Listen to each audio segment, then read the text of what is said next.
Hola amigos, ¿cómo están? Espero que se encuentren muy bien. Esta vez vamos a ver un pequeño video test de 20 preguntas. Espero que contestemos bien y que continuemos la racha o que hagamos una nueva racha. Así que bien, iniciamos con la pregunta número uno.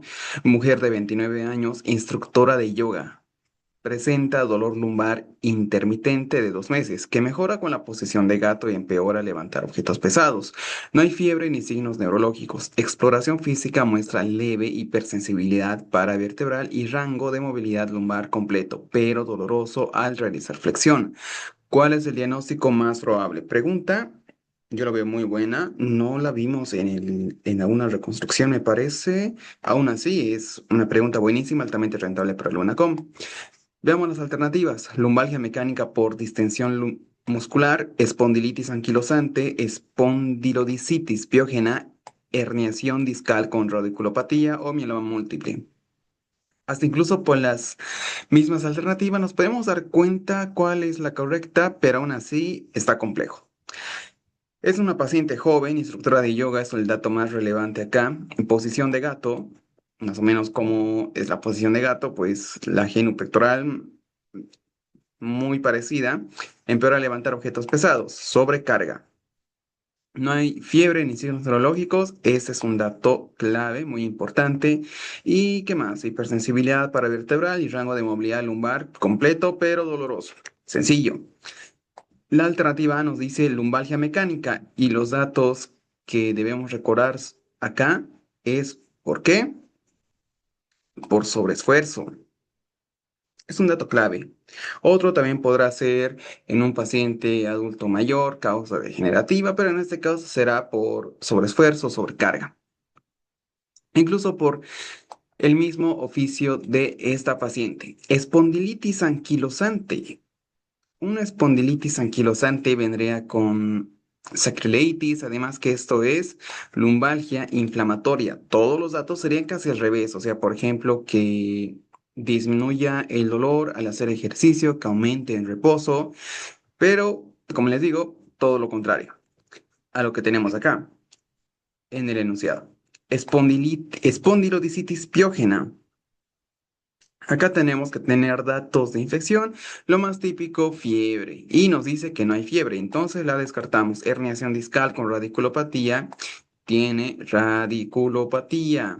Esto se irradiaría, por lo cual lo podemos descartar. Mieloma múltiple, lesiones óseas líticas más afectación renal. Su clínica del mieloma múltiple es muy complejo, pero esos dos puntos son los más importantes. Entonces, acá vamos a marcar la alternativa A y estamos en lo correcto. Esta lumbalgia mecánica por distensión muscular se observa en pacientes jóvenes, un dato clave, mujer de 29 años, que realizan actividad física intensa. Hacer yoga, si no lo hacen, es muy intenso, que realmente necesitas mucha práctica para hacer yoga porque es algo complejo. Quizás a algunos les parezca fácil, pero visualmente, solo visualmente, pero en realidad es algo muy difícil. ¿Qué más tenemos? El logro mejora con posiciones de estiramiento, por ejemplo, posición de gato y empeora levantar objetos pesados, lo que indica origen musculoesquelético. La ausencia de fiebre y signos neurológicos descartan una infección o una compresión radicular. La hipersensibilidad paravertebral sin déficit neurológico refuerza la distensión muscular como causa principal. Nos dice que la espondilitis anquilosante cursa con rigidez matina prolongada, mejora con ejercicios, es casi todo lo contrario, por eso es desinflamatoria. Mieloma múltiple y espondilodicitis piógena se acompañan de síntomas sistémicos, mieloma múltiple en especial. Y espondilodicitis, que la fiebre sería lo más relevante acá, y la hernia discal con radiculopatía produce dolor irradiado, signo de la CG positivo, dolor irradiado, y pienso que es más importante, pero que sepamos con que también está asociado al signo de la CG, pues perfecto. Vamos con la pregunta número 2. ¿Qué hallazgo inmunológico se utiliza para seguimiento posoperatorio tras cirugía de quiste hidatídico? Incremento de las IgM, disminución progresiva de los anticuerpos IgG, reaparición de la IgE, elevación de la IgA, antígenos circulantes A y B. Pregunta que puede parecer compleja quizás y nos podríamos confundir, ya que acá tenemos hallazgo inmunológico para el seguimiento tras una paciente o un paciente que se operó del quiste hidatídico. Tenemos la IgM, que recuerden que la IgM es ¿cuál? ¿Aguda o crónica? Esta es la aguda. En este caso, pues no tendría validez ver el incremento, porque esta es aguda que ya le sacaron. Disminución de la IgG, esta es la crónica o las que nos dice que tuvo o sigue con esto de manera crónica, no aguda. Esta sí podría ser la correcta debido a que nos dice disminución. Y si ya le quitamos el quise atérico, pues progresivamente tendrá que disminuir. La IgE no tiene nada que ver acá con el postoperatorio. La IgA está asociada con la mucosidad, que tampoco tiene nada que ver, y los antígenos A y B pues serán de la sangre. Entonces simplemente marcamos la alternativa B y estamos en lo correcto. Tras la cirugía del quiste datídico, se espera una disminución progresiva de los anticuerpos IgE específicos contra el Echinococcus granuloso. En el cero del paciente, este descenso refleja la resolución. Recuerden eso, la resolución de la infección. La IgG mediante pruebas serológicas, ELISA, yo les recomiendo recordar siempre la ELISA, permite monitorizar la respuesta al tratamiento. Una persistencia o incremento de los títulos serológicos sugerirá la presencia de enfermedad residual o recidiva. La recidiva es lo más importante acá. Pregunta que también es muy relevante y compleja. Tal vez algunos pensaron en la IG, pero no tiene nada que ver absolutamente. Vamos con la pregunta número 14, perdón, 13. 3. Mujer de 34 años, 42 semanas de embarazo fetocefálico de 3.650 gramos aproximadamente, líquido amniótico 3 centímetros, tiene oligohidramnios y perfil biofísico 10 de 10. ¿Qué hacemos frente a este caso? Conducta expectante, inducir parto, Doppler umbilical, amniocentesis, cesárea. Acá tenemos una paciente, 34 años, la edad no está tan buena que digamos, pero acá lo que nos interesa es la edad gestacional, tiene 42 semanas, el feto está bien, perfil biofísico bien y tiene oligohidramnios, pues sencillo, tenemos que la conducta expectante está mal porque ya tiene 42 semanas y está al límite, incluso pienso que ya está a punto de sobrepararse el límite, no tenemos los días exactos, pero 42 ya es mucho. Inducir el parto, pues sí, es lo correcto. Inducir el parto, acá pienso que será parto vaginal porque acá ya tenemos cesárea, pero inducir el parto por la vía más expedita sería quizás el término o la alternativa más adecuada. En este caso, inducir el parto, vale, ya que tenemos un buen peso y un perfil biofísico 10 de 10, a pesar de que tengamos oligohidramnios. El perfil biofísico es mandatorio. Entonces, ese sería lo correcto. Doppler umbilical la podríamos pedir en un RCU, por ejemplo. Amniocentesis en caso de qué. ¿Por qué podríamos pedir amniocentesis? Tal vez para ver, mm, no sé, el inicio del embarazo, pensar en una malformación. Podría ser el caso. Tiene muchas indicaciones bastante específicas la amniocentesis. Y la cesárea. La cesárea sí que en el caso que tal vez el perfil biofísico hubiera estado menos de 6 oligohidramnios, podríamos haber pensado en cesárea. En este caso, simplemente vamos a marcar inducir el parto. Y estamos bien. El embarazo que alcanza 42 semanas se considera postérmino. A partir de esta edad, la función placentaria puede comenzar a disminuir, incrementando los riesgos del bienestar fetal. La presencia de oligohidramnios es signo indirecto de insuficiencia placentaria y se asocia con un mayor riesgo de compresión de cordón. Por eso, conducta expectante sería malo, estaríamos retrasando esto y podríamos tener compresión de cordón. Nos dice que el perfil biofísico es normal en este momento, hay que actuar ya. No podemos esperar. Esos son los puntos, yo pienso que los más importantes, porque acá nos dice finalizar el parto mediante inducción. Vamos con la pregunta número 4. Ojo que acá quizás en la práctica diaria se vaya más a cesárea, pero para el UNACOM siempre o muchas veces será vaginal, a no ser que haya algo raro. Pregunta 4. ¿Qué condición se añade al síndrome antifosfolípido? Trombosis venosa o arterial, hiperdías gestacionales, asma crónico, neumonía recurrente, diabetes tipo 1 o epilepsia. Para el síndrome antifosfolípido, recuerden que este síndrome es igual o se lo traduce como un estado de hipercoagulabilidad. Entonces, si tenemos este estado, no va a estar asociado ni a epilepsia, ni a diabetes, ni neumonía, ni asma, simplemente al hecho de tener o de proponer la condición de que haya más o existe el riesgo de trombosis venosa o arterial y pérdidas estacionales en pacientes de sexo femenino. Marcamos la alternativa A y estamos en lo correcto. El síndrome antifosfolípido se caracteriza por la combinación de eventos trombóticos y al menos una pérdida gestacional explicada junto con la presencia persistente de anticuerpos antifosfolípidos. Estos serán la anticardiolipina, beta 2 glicoproteína, anticoagulante lúpico. De todas estas, quizás la anticardiolipina sea la más relevante como una característica inmunológica. Solamente esta, las otras ya son un poco más raras. Vamos con la pregunta número 5. Mujer de 18 meses con desarrollo psicomotor normal hasta los 6 a 12 meses y perímetro cefálico normal al nacer comienza a presentar una desaceleración del crecimiento craneal.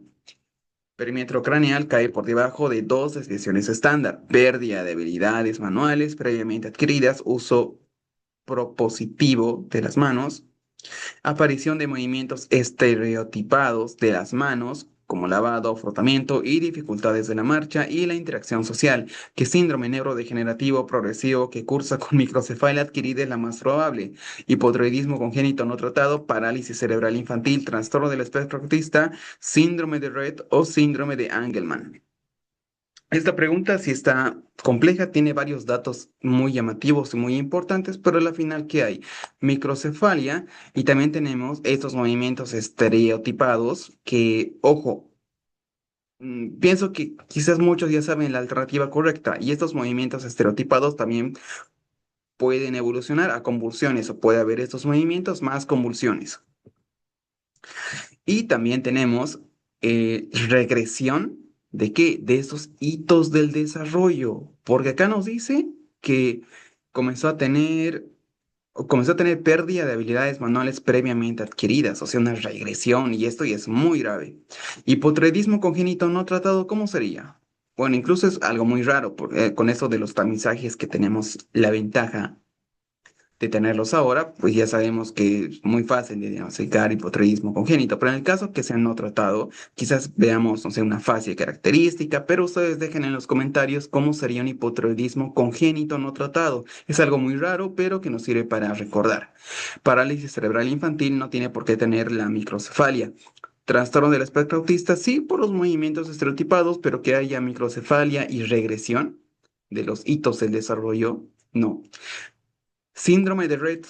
Ese síndrome de Rett, sí, como ustedes saben, el síndrome de Rett se caracteriza por esta regresión de los hitos del desarrollo o del desarrollo psicomotor.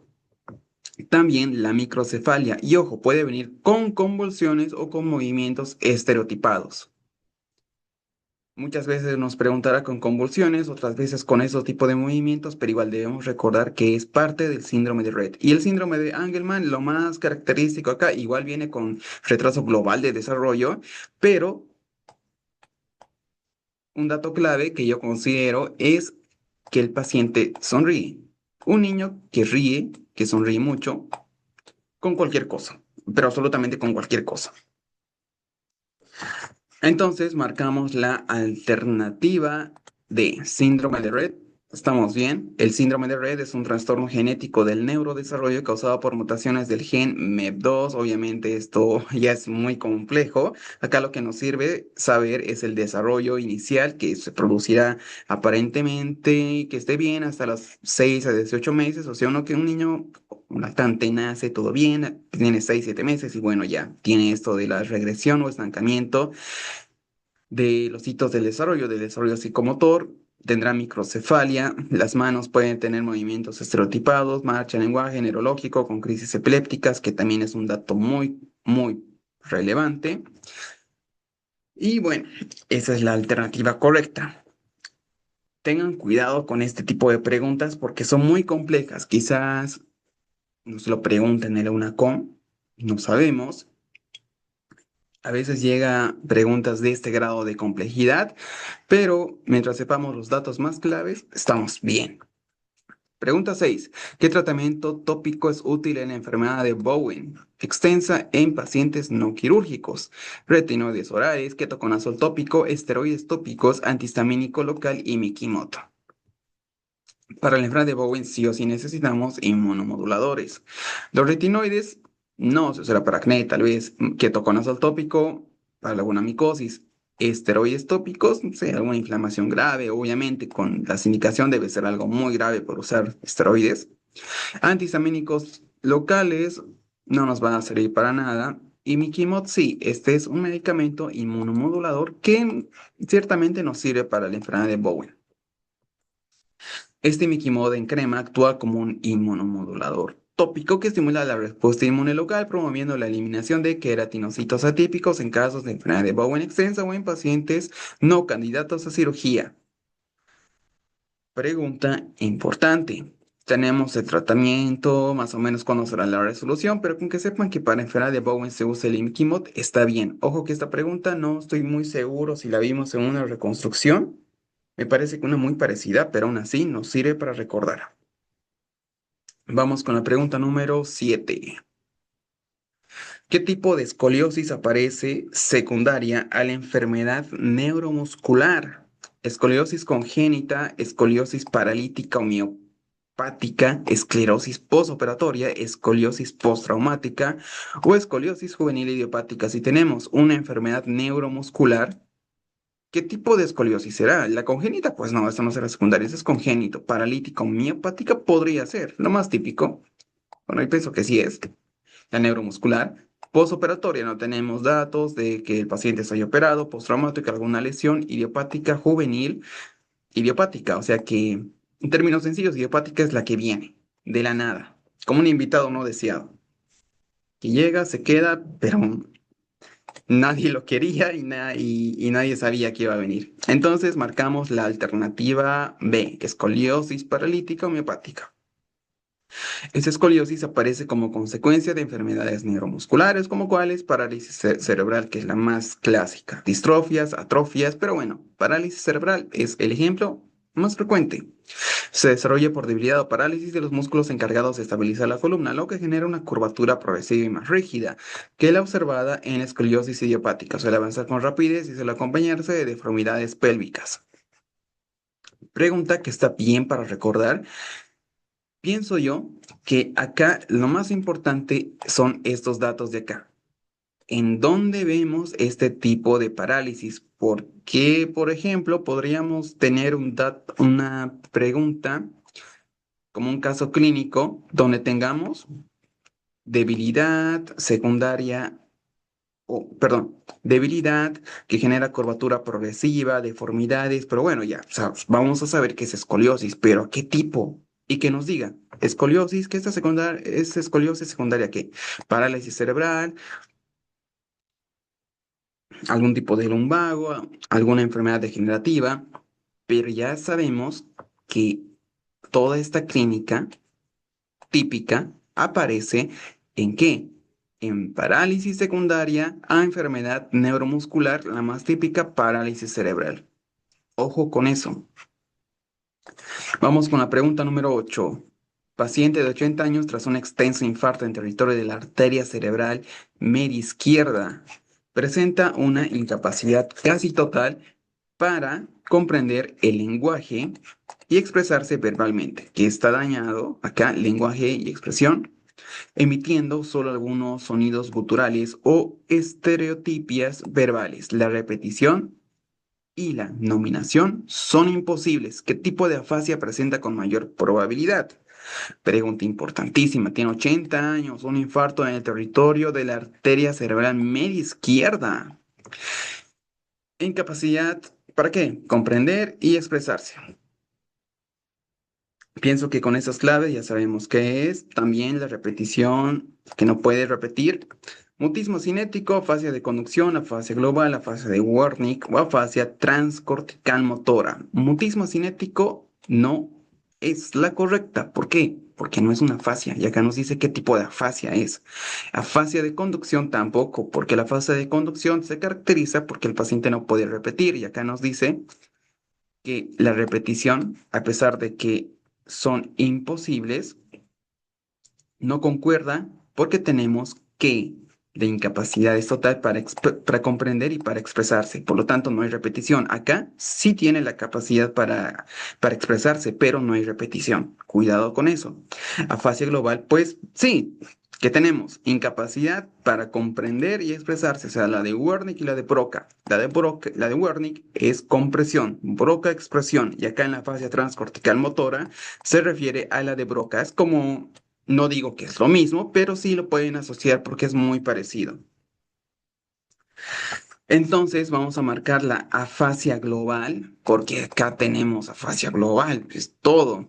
Y nos dice que es la forma más severa de afasia, caracterizada por un deterioro profundo en todas las funciones del lenguaje, expresiva, la expresión es mínima o ausente, a menudo reducida a estereotipos verbales, la comprensión está gravemente alterada, repetición y nominación están nulas, suele deberse a lesiones extensas que afectan tanto el área de Broca como de Wernicke. Sencillo.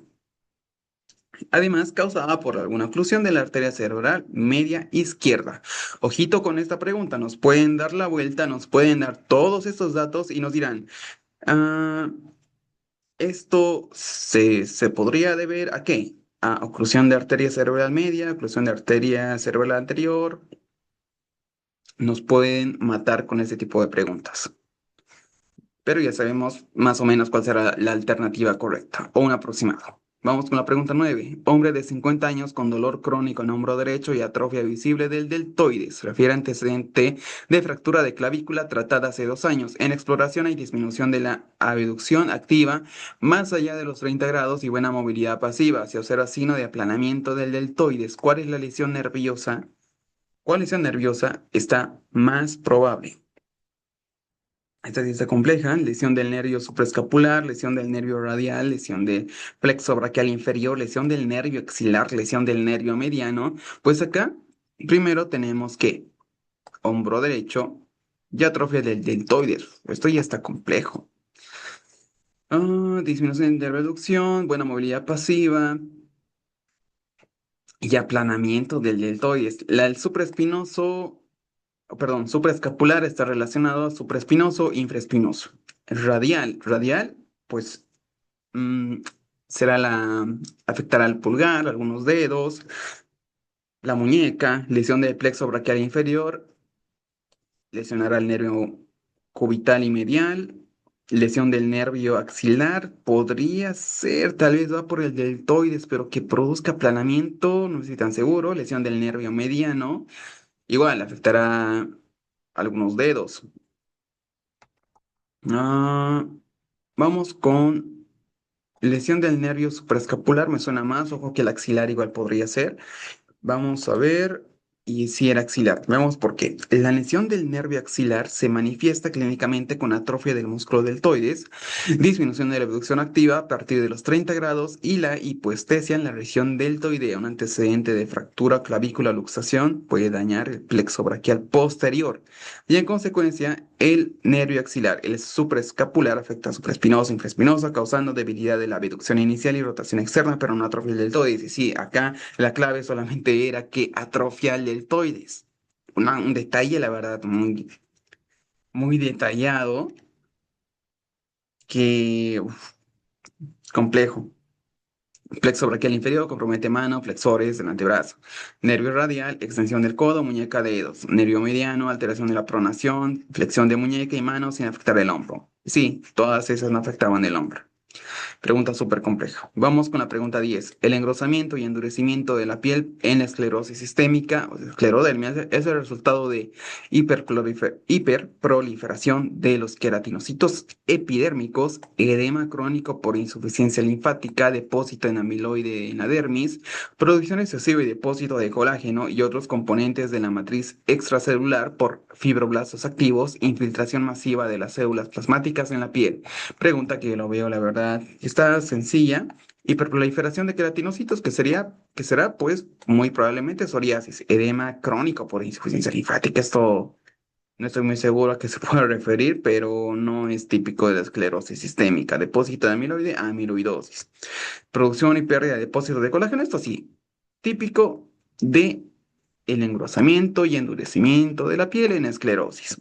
Infiltración masiva de células plasmáticas en la piel, eso tampoco estoy segura a qué se puede referir. Si ustedes lo saben, al menos de esta infiltración masiva de células plasmáticas en la piel, pueden dejarlo en los comentarios. La verdad, yo lo veo, no sé, muy complejo. Pero vamos a marcar la alternativa D.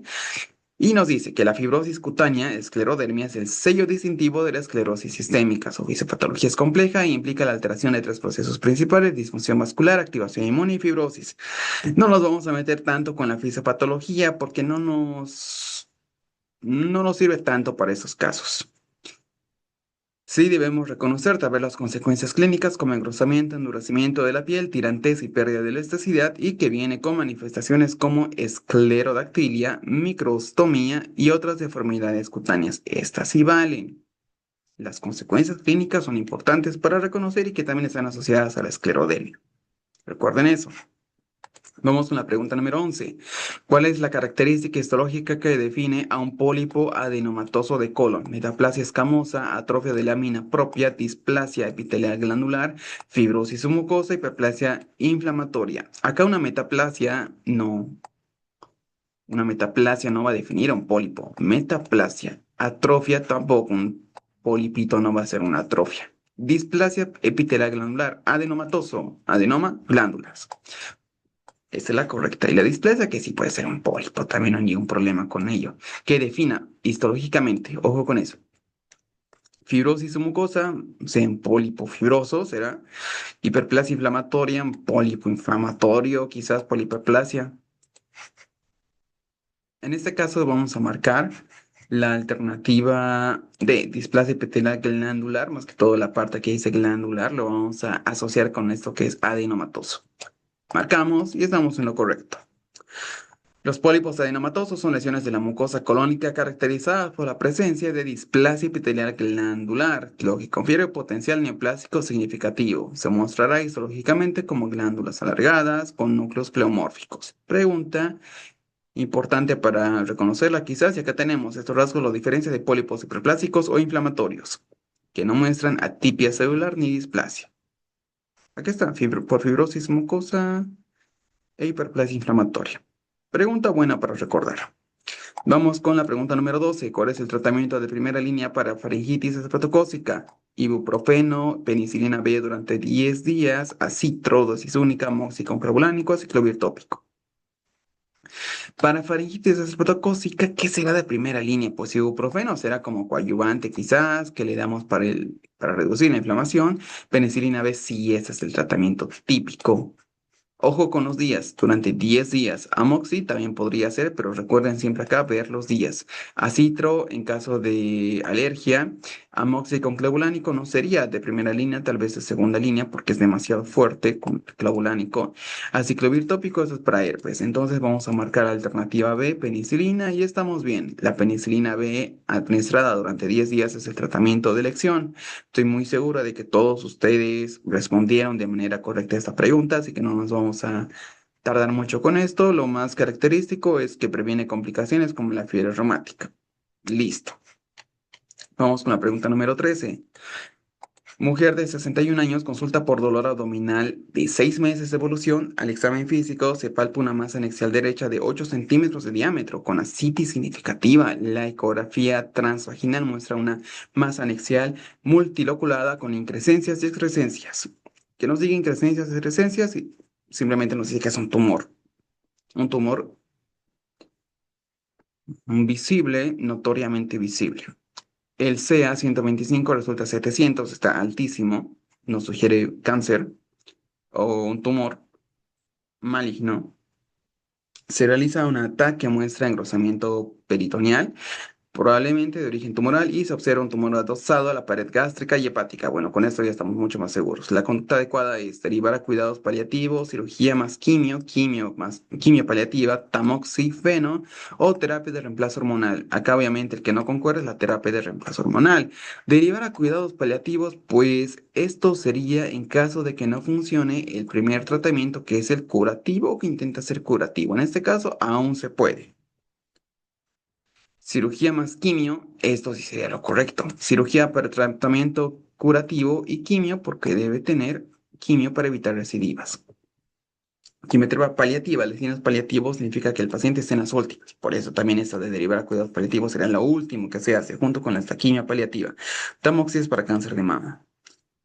Entonces marcamos la alternativa B y estamos en lo correcto. El cáncer de ovario avanzado con diseminación peritoneal es una neoplasia de alta agresividad que suele diagnosticarse en etapas tardías debido a su inespecificidad de sus síntomas iniciales. Su abordaje terapéutico busca la máxima reducción tumoral. El tratamiento estándar será la cirugía, cuyo objetivo es resecar la mayor cantidad posible de masa tumoral visible. También, o al inicio, otras quimioterapias adyuvantes cuando la extensión tumoral impide la reducción completa inicial. Así puede iniciarse la quimio. Esta quimio se basa en que, bueno, los medicamentos para la quimio no son importantes, con que recuerden cisplatino, pues ya saben mucho. Especialmente para nosotros, para este examen sí que no nos sirve demasiado recordar todos los medicamentos. Simplemente recuerden cisplatino, que es de los más usados. Eso sería lo más importante en esa pregunta. Vamos con la pregunta número 14. Paciente de 65 años con adenopatías generalizadas, indoloras y esplenomegalia moderada, sin síntomas de hemograma, muestra y linfocitosis leve, estudio inmunofenotípico CD19, 10, BCL12. ¿Cuál es el subtipo de linfoma más frecuente? Bueno, acá de hecho ya nos dice que nos estamos enfrentando a un linfoma y es clásico. Adenopatías en un paciente adulto mayor que tenga esplenomegalia. Ojo, que dice sin síntomas B. Lo típico es que tenga síntomas B. Aún así, que nos diga linfoma, pues ya. ¿Qué será? Linfoma de Burkitt, linfoma difuso de células B grandes, linfoma de Hodgkin, linfoma folicular o linfoma de células de manto. Un linfoma de Burkitt es el menos agresivo porque solamente tiene que este estudio inmunofenotípico solamente será por el CD10. Es lo más característico. Y saben que los linfomas, cada linfoma es un mundo aparte, pero acá lo más resaltante, lo más llamativo es esto de los CD10. Y que es de los menos agresivos. Linfoma difuso de células B grandes. Acá al decirnos difuso nos dice que es de crecimiento rápido, muy agresivo. También por lo que dice grande. Recuerdan que acá grande lo podemos asociar con algo malo y difuso aún peor. Linfoma de Hodgkin, lo más típico, lo más característico es que tiene células de Rett-Steinberg. Linfoma folicular, linfoma de células de manto. Ahora, con esta acá tenemos el problema, porque al igual que el linfoma de Burkitt, lo que nos diferencia una de la otra es el CD10. Una tiene estos tres inmunofenotipos, pero la otra le falta la CD10.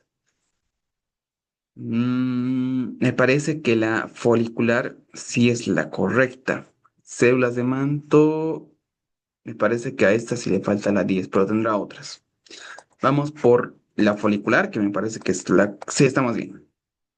Entonces, este linfoma es un linfoma no Hodgkin de células B, que suele manifestarse con adenopatías indoloras, crecimiento lento, acompañado de esplenomegalia y inicialmente no se muestran los síntomas B. En los estudios de laboratorio pueden observarse linfocitosis leve y el inmunofenotipo, que serán esos tres. Recuerden que en el linfoma de células de manto no habrá el CD10. Esos datos sí que son claves, son los más característicos, los más llamativos que nos van a servir o quizás nos sirven en algún momento. Y su diagnóstico será por biopsia ganglionar, que eso ya lo sabemos que tampoco es tan importante en los linfomas, la parte del diagnóstico, más que todo la clínica. Eso sí debemos saber. ¿Cuál es el síntoma más común asociado a hernia yatal? Dolor lumbar, diarrea crónica, reflujo gastroesofágico, hematuria, cefalea. Acá lo podemos hacer súper sencillo, ya que hernia yatal, por anatomía, ¿dónde está localizado? ¿Estará localizado en el área lumbar? Pues no. ¿Estará localizado en el área gastrointestinal para que no se diarrea? Tampoco. ¿Estará localizada en dónde? Para que no se dé reflujo gastroesofágico, pues sí. Aquí está asociada a la hernia yatal. Hematuria, no sé, renal o en vejiga, cefalea en el cráneo, pero no son el caso. Simplemente marcamos reflujo gastroesofágico y estamos en lo correcto, ya que Este reflujo en la hernia yatal se produce porque el esfínter esofágico inferior pierde su eficacia al desplazarse la unión gastroesofágica hacia el tórax. Entonces, el cambio de posición rompe el mecanismo antirreflujo, que normalmente mantiene separadas las presiones abdominales y las torácicas. Esto hace que el esfínter esofágico inferior se vuelva incompetente y permite el paso retrógrado del contenido gástrico. Entonces habrá pirosis, regurgitación, todo lo de reflujo gastroesofágico. Importante por hernia yatal. Vamos con la pregunta número 16. Mujer de 60 años con dolor de cadera izquierda que se agrava al caminar distancias cortas y mejora al sentarse. Refiere rigidez matinal leve, examen nos muestra limitación de rotación interna de la cadera y crepitación al movilizar. ¿Cuál es el hallazgo ecográfico sensible para detectar cambios tempranos de artrosis coxofemoral? Edema de médula ósea subcondral, presencia de osteofitos marginales en superficie articular, calcificaciones intramusculares en región glútea, engrosamiento de irregularidades al cartílago femoral o aumento del espacio intraarticular. Esta pregunta parece súper compleja, pero es fácil. Incluso acá nos dice hallazgo ecográfico. Lo que es ecográfico se muestra al inicio, muy tempranamente. Acá nos dice incluso cambios tempranos. Entonces, sencillo. Edema de médula ósea, esta la podemos ver, pero con resonancia magnética, no con una simple ecografía. También la podemos objetivar, pero es mucho mejor con la resonancia. Presencia de osteofitos. Los osteofitos es algo más tardío y la vemos con una radiografía. Calcificaciones intramusculares, acá nos dice región glútea. No tiene nada que ver región glútea si acá nos dice dolor de cadera izquierda, que se agrava al caminar, rigidez matinal, limitación de rotación interna, crepitaciones, no. Engrosamiento e irregularidad del cartílago femoral, sí. Que hay alteraciones en el cartílago femoral es con lo que inicia esto. Es el hallazgo más temprano que puede haber. Y aumento del espacio articular no sería disminución del espacio articular. Marcamos la alternativa D, ya estamos en lo correcto.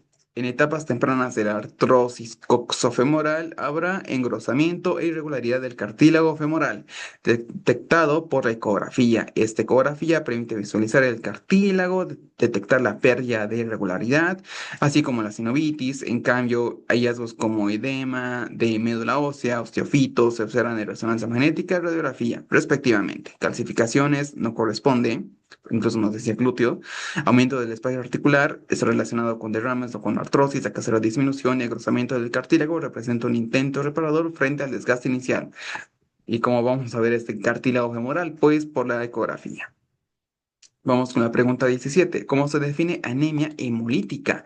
Déficit de vitamina B12, pérdida aguda de sangre, déficit de hierro, fallo medular aplásico, disminución de la supervivencia de los eritrocitos. Para una anemia hemolítica, ¿qué tenemos? Destrucción de los glóbulos rojos. Déficit de la B12 será anemia megaloblástica. No se confundan con lo mismo, con la hemolítica. Pérdida aguda de sangre, una anemia hemorrágica aguda podría ser déficit de hierro, la anemia ferropénica, fallo medular aplásico, una anemia plástica, disminución de la supervivencia de los eritrocitos, lo podemos traducir en la destrucción de los glóbulos rojos, sí, porque los demás no corresponden. Estamos bien. La anemia hemolítica se caracteriza por la destrucción prematura de glóbulos rojos. Ese es el concepto que absolutamente todos sabemos antes de completar su vida normal de 120 días. Esto genera disminución de hemoglobina y aumento de productos de degradación. Clínicamente habrá ictericia, que es lo más típico, esplenomegalia y reticulocitosis. Recuerden que la reticulocitosis es el hallazgo de laboratorio más llamativo dentro de la anemia hemolítica. Las causas pueden ser autoinmunes, hereditarias, secundarias, agentes externos como fármacos e infecciones.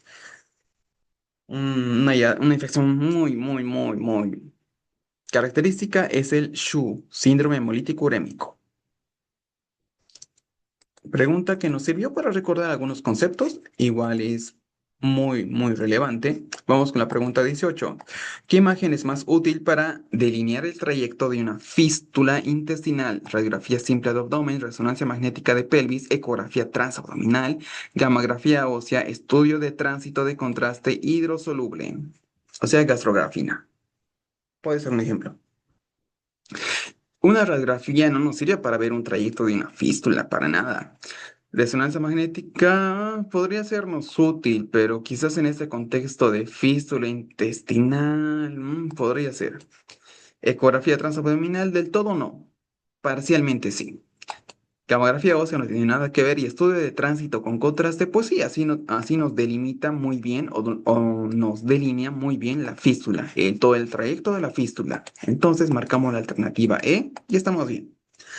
El tránsito intestinal con contraste hidrosoluble, utilizado en la solución de gastrografina o gastrografina, es una herramienta diagnóstica fundamental para evaluar fístulas del intestino delgado. Permite visualizar el paso medio de contraste y trazar el trayecto. En sí no sirve para eso. Su función más importante simplemente será para delinear toda la fístula. Vamos con la pregunta número 19. Hombre de 45 años consulta por erupción eritematosa en párpados, fotosensibilidad hace un mes asociada a debilidad muscular próxima leve. Al examen dermatológico se observa signo de Gotrón en nudillos y eritema heliotropo periorbitario. CK 1800, en la electromiografía con cambios miopáticos. ¿Cuál es el diagnóstico más probable? Dermatomiositis, polimiositis, porfiria cutánea tardía, esclerodermia, lupus, eritematoso sistémico. Pregunta importantísima, pero acá tenemos claves muy relevantes. Signo de Gotrón y eritema heliotropo, más que todo el signo de Gotrón es patognomónico ¿de qué? Lupus eritematoso, recuerden que como dijo un doctor muy famoso, nunca es lupus, o casi nunca es lupus, igual en el UNACOM. Esclerodermia estará asociada al síndrome de Crest, al de Raynaud igual puede ser. Porfiria cutánea tardía. La porfiria no viene con esos datos, especialmente con eso del agotrón. Polimiositis, muy parecido, realmente demasiado parecido con la dermatomiositis, pero la dermatomiositis tiene sus signos patognomónicos claros que son, que se ve en, ¿qué? En ¿En dónde se puede ver? Pregunta por ustedes. La dermatomiositis, o mejor dicho, ¿dónde aparecerá este signo de Gotrón? Sé que no es algo muy llamativo, pero bueno, para saberlo está bien. Pero acá las características clave, signo de Gotrón, CK, eritema heliotropo perorbitario. La polimiositis es muy parecida, pero no tiene signo de Gotrón ni eritema heliotropo perorbitario. Pero si la CK se puede elevar al ser una miositis. Así que, pregunta importante, y ojo que me parece que todo esto que vimos en esta pregunta es muy característico de la dermatomiositis. Sería como un paciente prototipo para esto. Marcamos y vemos si estamos bien y si la dermatomiositis se distingue por la presencia de manifestaciones cutáneas características junto a una miopatía inflamatoria proximal. El eritema heliotropo aparece en los párpados, las pápulas de Gotrón acarice, si no pusieran los comentarios, y para que estén los nudillos, que es lo más típico. ¿Qué más tenemos? Aumento de CK, la biopsia es clave, la polimiositis no existe en esas lesiones cutáneas y es muy cierto. En lupus hay eritema malar, recuerden casi nunca es lupus, esclerodermia, esclerosis cutánea, fenómeno de Raynaud, que es dato clave, y la porfiria cutánea genera fotosensibilidad con lesiones vesiculovasculares sin miopatía asociada, acá no hay miopatías. Y las manifestaciones clave en sí recuerden todo el caso clínico, que es lo más característico frente a un paciente o frente a un caso clínico muy parecido a la realidad que tenga dermatomiositis. Vamos con la pregunta 20. ¿Qué parámetro maternal se revisa semanalmente en insulina ajustada? La hemoglobina glicada semanal, ecografía fetal tardía, perdón, semanal, glucemia capilar en ayuno y postprandial, función renal semanal o perfil lipídico semanal. Sencillo, si queremos ver la insulina ajustada, pues la glicada, no, eso nos da cada 3 meses, nos dice cómo está cada 3 meses. La ecografía no tiene nada que ver con insulina, glicemia capilar, pues sí, súper, súper fácil. Función renal, no. Perfil lipídico, no, para ver dislipidemias no nos sirve. Simplemente marcamos la alternativa, sé que será la correcta. En diabetes gestacional, el monitoreo regular de glucemia capilar es fundamental para ajustar el tratamiento y prevenir complicaciones. Se recomienda medir esa glucemia en ayuno. Recuerden que acá tienen su cartoncito donde tienen que anotar siempre las medidas preprandial, postprandial. Los objetivos serán en ayuno de 60 a 95 y postprandial menor a 140. Importante, quizás más para la práctica clínica, pero nos puede venir así un casito clínico donde simplemente sepamos que la glicemia debe ser entre 60 a 95 y postprandial menor a 140. Yo resaltaría más la explicación. En fin, ya acabamos las 20 preguntas. Espero que todos hayan respondido bien, que nadie se haya equivocado en la pregunta 9. Estoy seguro que muchos lo sabían, pero bueno, son cosas que pasan. Entonces, nos vemos en otro videotest y sigamos estudiando.